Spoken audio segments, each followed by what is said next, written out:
어르신 세입자가 연락이 안 돼요. 최근에 월세가 자주 밀리더니 얼마 전부터는 연락이 아예 안 돼요. 뉴스 보니까 세입자들이 야반 도주하는 경우가 많다던데 확인을 위해서 마스터키로 문을 열어도 될까요? 절대 안 됩니다. 주거침입죄에 해당됩니다. 우리나라 법은 사적 집행을 철저하게 금지하고 있습니다.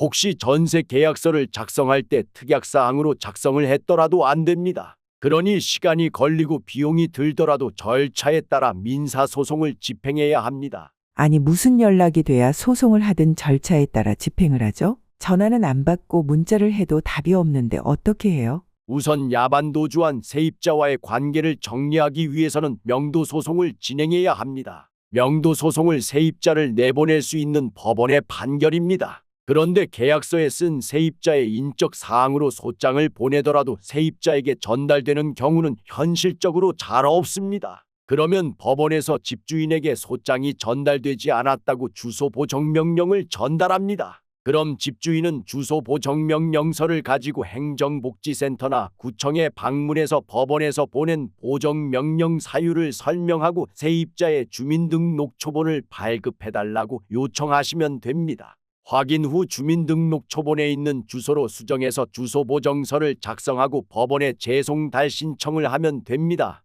보정명령을 받고 열흘 이내에 하셔야 됩니다. 여기서 또 하나, 주소보정명령서까지 했는데도 세입자에게 전달이 안 됐다면 마지막으로 공시송달이 남아 있습니다. 공시송달은 집주인이 할 수 있는 방법을 다 취했음에도 세입자의 주소, 직장 주소 등등 어느 곳도 알지 못해서 전달할 수 없다는 것을 법으로 인정해 주는 방법입니다. 법원은 공시송달 신청서의 내용과 그동안 야간, 휴일 송달 등 할 수 있는 절차를 다 거쳤는지 확인해서 공시송달 허가를 내려줍니다. 공시송달은 법원 게시판, 관보 또는 신문에 게재하는 등의 방법으로 이루어지고 첫 공시송달의 효력은 2주 뒤에 나타납니다. 2주 이후에는 세입자가 송달받은 것과 동일한 효력이 생깁니다. 명도소송 판결이 난 이후 그제야 문을 따고 들어가서 확인을 하게 되죠. 보통 명도소송은 월세 지급 청구도 같이 이루어지니 이렇게 했는데도 월세를 내지 않는다면